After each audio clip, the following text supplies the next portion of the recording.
자, 이번 비디오에서는 벡터화라고 하는 아주 유용한 아이디어 하나를 좀 살펴보겠습니다.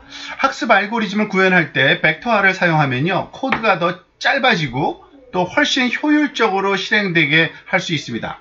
벡터화 코드를 작성하는 방법 배우면요, 최신의 뉴메리컬 선형대수 라이브러리뿐만 아니라 그래픽 처리 장치 GPU 하드웨어에서도 활용이 될 수 있고요. 사실은 컴퓨터 그래픽 속도를 높이기 위해서 만든 GPU지만 이 하드웨어 GPU에서 벡터화된 코드가 훨씬 더 효율적으로 실행이 됩니다. 훨씬 더 빠르게 실행하는데 도움을 줄 수 있습니다. 자, 그러면은 벡터화가 뭔지 구체적으로 한번 살펴보도록 하겠습니다. 자, 우리한테 주어져 있는 모델을 설명하는 데 사용되는 파라미터하고 피처가 다음과 같이 주었다고 한번 생각해 봅시다. 즉, W는 W1, W2, W3, 그리고 B는 넘버고요. 그리고 특징 벡터 X는 X1, X2, X3. 즉, 길이가 3인 벡터로 W하고 이렇게 X가 주어져 있는 경우입니다.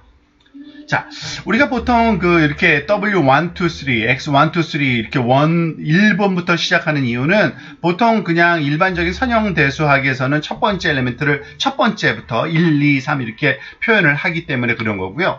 그런데 사실 코드로 가면 좀 달라지죠. 지금 예를 들어서 우리가 대표적인 Numerical Linear Algebra Library NumPy를 사용한 경우를 한번 보겠습니다. 그러면 코드에서 이 W는 어떻게 표현될까요? NumPy에서 array로 이 벡터는 표현하죠. 그래서 npy.array 하고서 이와 같이 리스트로 목록을 주게 되죠. 1.0, 예를 들어서 2.5, 그리고 이 숫자 3개를 컴마로 구분해서 주면 되고요. 그리고 B는 그냥 숫자니까 하나 주고요. 그리고 X도 역시 NumPy array로 표현해서 리스트 목록으로 10, 20, 30 이렇게 주었다고 생각해 봅시다. 그러면은 각각의 엘리멘트를 나타낼 때는 좀 다르죠. 왜냐하면 코드에서는 시작을 0부터 하기 때문에 그렇습니다. 인덱스를. 그래서 첫 번째 게 W의 0번, W의 1번째, W의 2번째 엘리멘트고요. X도 마찬가지로 X의 0번째 엘리멘트, X의 1번째 엘리멘트, X의 2번째 엘리멘트 이런 식으로 표현해서 우리가 사용하게 됩니다. 자, 보통 우리가 벡터라이제이션을 사용하기 전에 그냥 일반적인 코딩 방법으로 모델을 한번 표현해 봅시다. 모델이라는 거는 f of x가 w1 x1 더하기 w2 x2 더하기 w3 x3 더하기 b 이런 수식이었잖아요. 그래서 그걸 그대로 써보는 겁니다. 그럼 어떻게 돼요? f는 w 0번째 엘리멘트 곱하기 x의 0번째 엘리멘트 더하기 w1 x1 곱하기 더하기 W2 곱하기 X2 더하기 B 이런 식으로 하는 겁니다. 자, 이게 굉장히 작은 이런 3개 엘리멘트의 경우에는 별 문제가 되지 않지만 n이 커지면 커질수록 연산 속도가 느려질 수밖에 없습니다. 선형적으로 증가하게 되잖아요. 연산의 개수가. 그래서 예를 들어서 n이 100개가 아니라 한 10만 개 정도까지 올라갔다 그러면 엄청나게 많은 연산량이 필요하기 때문에 매우 느린 연산이 말하자면 이루어지는 그런 상황이 될 겁니다.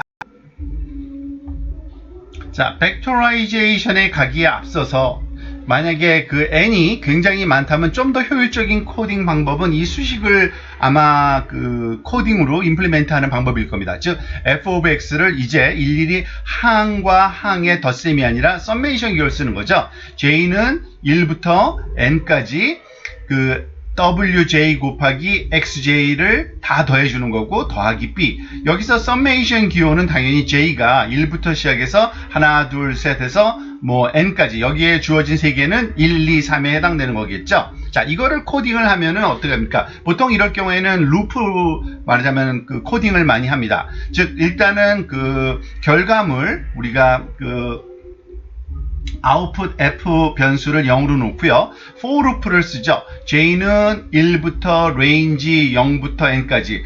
우리가 파이썬에서 range라는 함수는 시작점 0부터 n 직전까지의 그 정수 직전까지의 숫자를 리스트로 이렇게 리턴해주는 함수가 range잖아요. 그래서 range 0부터 n 이런 함수를 사용하면은 그 값이 0부터 시작해서 n-1까지를 이렇게 우리한테 리턴해주는 걸 알 수 있고요. 좀 더 간단하게 range n이라고도 써도 됩니다. 그냥 그 파라미터 하나만 주고요. 그렇지만은 요건 강조하는 측면에서 0을 시작점을 준 것뿐입니다. 자, for loop에서는 어떤 연산이 이루어져야 될까요? 그러니까 각각의 엘리멘트끼리 곱해주는 연산만 해서 더해주면 되겠죠. 그래서 f는 f 더하기 wj 곱하기 xj, 그리고 마지막에는 b를 한번 루프 끝난 다음에 더해주는. 자, 그러면은 굉장히 효율적인 코딩이 되긴 됩니다. 코드 자체는 굉장히 짧아지는 거죠. 그러니까 수십 개, 수백 개, 수천 개의 엘리멘트를 일일이 덧셈을 해주는 게 아니라 루프에서 계속 반복적으로 하는. 그렇지만은 코드의 모양만 효율적이지 연산의 개수가 줄어든 거는 아니죠. 그래서 이거를 또 더 효율적으로 하려면 완벽한 벡터라이제이션을 우리가 수행을 해야 됩니다. 자, 그럼 벡터화를 어떻게 수행하는지 한번 살펴볼까요? 벡터라이제이션을, 그러니까 수학적인 표현 방법은 이거죠. 사실 우리가 앞에서 봤던 수식처럼 f of x가 이제 w의 엘리멘트와 x 엘리멘트의 곱셈이 아니라 이 벡터에 내적으로 이렇게 표현할 수 있는 겁니다. w 벡터 도트 그리고 x 벡터 더하기 b. 자, 이와 같은 그 덧 프로덕트를 코딩으로 구현하는 방법은 또 뉴메리컬 그 선형대수 라이브러리에서 제공되는 numpy에는 이런 함수가 있습니다. np.dot라는 이름도 똑같죠. 그리고 그 두 개의 벡터를 그냥 아규먼트로 이렇게 컴마로 구분해서 써주면 됩니다. 그리고 더하기 그 뉴메리컬 숫자 하나 덧셈.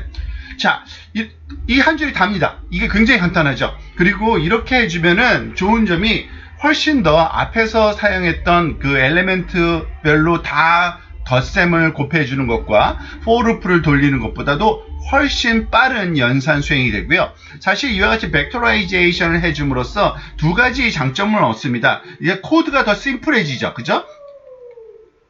코드가 더 간단하고, 그리고 알고리즘 자체가, 그러니까 그 실행됐을 때, 코드가 실행됐을 때 훨씬 더 빠릅니다. 그리고 이 그 코드 실행이 빠른 거는 이 반드시 이것이 GPU여야만 되는 그런 것도 아니고요. 일반적인 CPU 상에서도 병렬 처리 기능이 CPU 안에 일부분 들어 있습니다. 그래서 훨씬 더 그 일반적인 그 엘리멘트 와이즈 덧셈 곱셈을 그 순차적으로 시퀀셜리 해주는 것보다 훨씬 더 빠른 거를 우리가 경험할 수 있습니다. 그래서 앞으로 이제 사용될 많은 리니어, 리그레션에서의 말하자면 포워드 모델링을 표현할 때 우리가 그 벡터라이제이션으로 우리가 코드를 구성하게 될 거고요. 그런데 도대체 왜 그러면 속도가 빨라질까? 그 부분도 좀 궁금하죠? 그 내용은 다음 비디오에서 한번 컴퓨터 안에서는 어떤 일이 일어나는 건지도 살펴보도록 하겠습니다.